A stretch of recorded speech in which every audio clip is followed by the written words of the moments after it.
آؤ عزیزان من مال کے کائنات نے جس وقت جناب آدم علیہ السلام دے وجود نو بنایا تے فرشتیاں پوچھے اللہ ایک ایسی مخلوق پیدا فرما رہے ہیں جڑی دنیا تے فساد کرے گی، دنیا تے شر پھیلائے گی۔ مال کی کائنات نے فرمایا اے جناب اے میں جاندا ہاں، اے میرے ملائکہ اے میں جاندا، تسی نہیں جاندے۔ وَإِذْ قَالَ رَبُّكَ لِلْمَلَائِكَةِ إِنِّي جَاعِلٌ فِي الْأَرْضِ خَلِيفَةً قَالُوا أَتَجْعَلُ فِيهَا مَن يُفْسِدُ فِيهَا وَيَسْفِكُ الدِّمَاءَ وَنَحْنُ نُسَبِّحُ بِحَمْدِكَ وَنُقَدِّسُ لَكَ قَالَ إِنِّي أَعْلَمُ مَا لَا تَعْلَمُونَ۔ مال کے کائنات نے فرمایا اے ملائکہ میں انسان بنا رہا ہوں، اللہ شر پھیلائے گا، فساد برپا کرے گا۔ میرے مولا کریم نے فرمایا اے میری حمد بیان کرے گا، میری پاکی بیان کرے گا، میری پاکیزگی بیان کرے گا، میری حمد و ثنا بیان کرے گا۔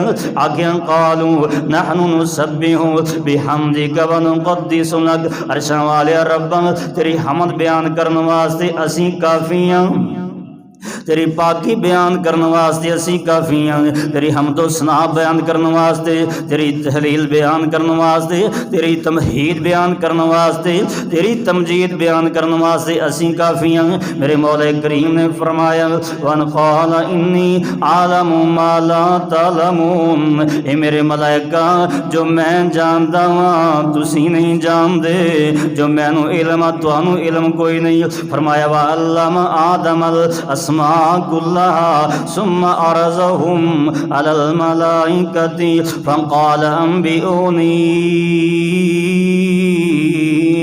بِأَسْمَاءِ هَؤُلَاءِ إِن كُنتُمْ صَادِقِينَ۔ مال کے کائنات نے اپنے بندے آدم نو کچھ نام سکھا دیتے نے، پھر انہاں ناماں نو اللہ پاک نے اپنے ملائکہ تے پیش کیتا ہے۔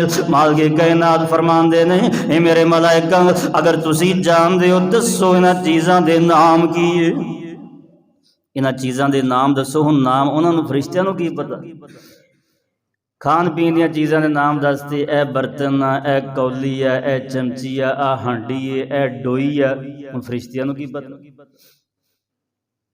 میں قربان جاواں سونے مالک نے ایسے نام سکھا دیتے، ہن فرشتیاں دیاں نسلاں بھی نہیں جاندیاں کہ وہ ڈوئی کی ہوندی ہے، ہانڈی کی ہوندی ہے، کولی کی ہوندی ہے، کنالی کی ہوندی ہے، چمچی کی ہوندی ہے۔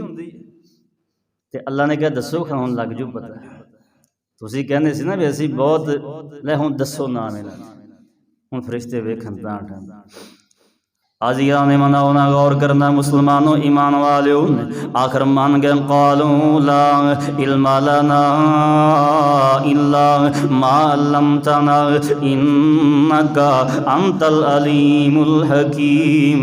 عرشاں والے رب جو تو سانو سکھایا ہے اسی تے اوہی جاندے ہیں، باقی سانو علم کوئی نہیں ہے، سانو پتہ کوئی نہیں ہے، اسی کچھ نہیں جاندے۔ میرے مال کے کائنات نے فرمایا قال یا آدم انبئہم بِأَسْمَائِهِمْ فَلَمَّا أَنبَأَهُمْ بِأَسْمَائِهِمْ قَالَ أَلَمْ أَقُل لَّكُمْ إِنِّي أَعْلَمُ غَيْبَ السَّمَاوَاتِ وَالْأَرْضِ وَأَعْلَمُ مَا تُبْدُونَ وَمَا كُنتُمْ تَكْتُمُونَ۔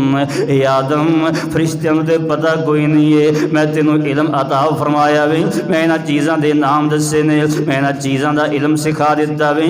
آدم تو دس انہاں چیزاں دے نام کیے؟ اللہ دے قرآن نے فیصلہ فرما دیتا ہے بابا جی آدم نے سارے نام گن گن کے دس دیتے، اللہ اے فلاں چیز ہے، او فلاں چیز ہے، اے فلاں چیز ہے۔ جدوں سارے نام دس دیتے نے میرے مولا کریم نے فرمایا اے میرے ملائکہ ویکھیا ہی میں آکھیا سی جو میں جاندا ہے تسی نہیں جاندے۔ آؤ عزیزاں نے من غور کرنا میرے ویر میرے مسلمان بھائی، اللہ پاک نے اپنے بندے نو سارا علم سکھا دیتا ہے، علم دے ذریعے دے نال علم دی وجوہات دی بنا تے علم دی بنا تے اللہ پاک نے اپنے بندے نو اپنے انسان نو اشرف المخلوقات بنا دیتا ہے۔ اللہ پاک نے فضیلتاں عطا فرما دتیاں ویں، اللہ نے مقام عطا فرما دیتا ہے، اللہ پاک نے شاناں عطا فرما دتیاں نے۔ مالک کائنات نے میرے نبی پاک نے فرمایا عالم دی فضیلت عام بندے تے عالم دیاں فضیلتاں عام بندے تے اس طرح ہیں، عالم دیاں فضیلتاں کی عبادت گزارتے ہیں میرے نبی کریم تشریف فرمانے، سارے صحابہ بیٹھے ہوئے نے، آقا فرماندے نے اے میرے صحابیوں جویں میریاں فضیلتاں تواڈے تے آ ایویں عالم دیاں فضیلتاں عام لوگاں تے۔ عالم سدا ہوئے تے عابد عبادت گزاری اندر مصروف ہوئے تے حضور فرماندے نے عالم دا سونا ہی عابد دی عبادت تو افضل ہے۔ ایک علم دی شان ہے، اہل علم دا مقام اللہ نے عطا فرمایا۔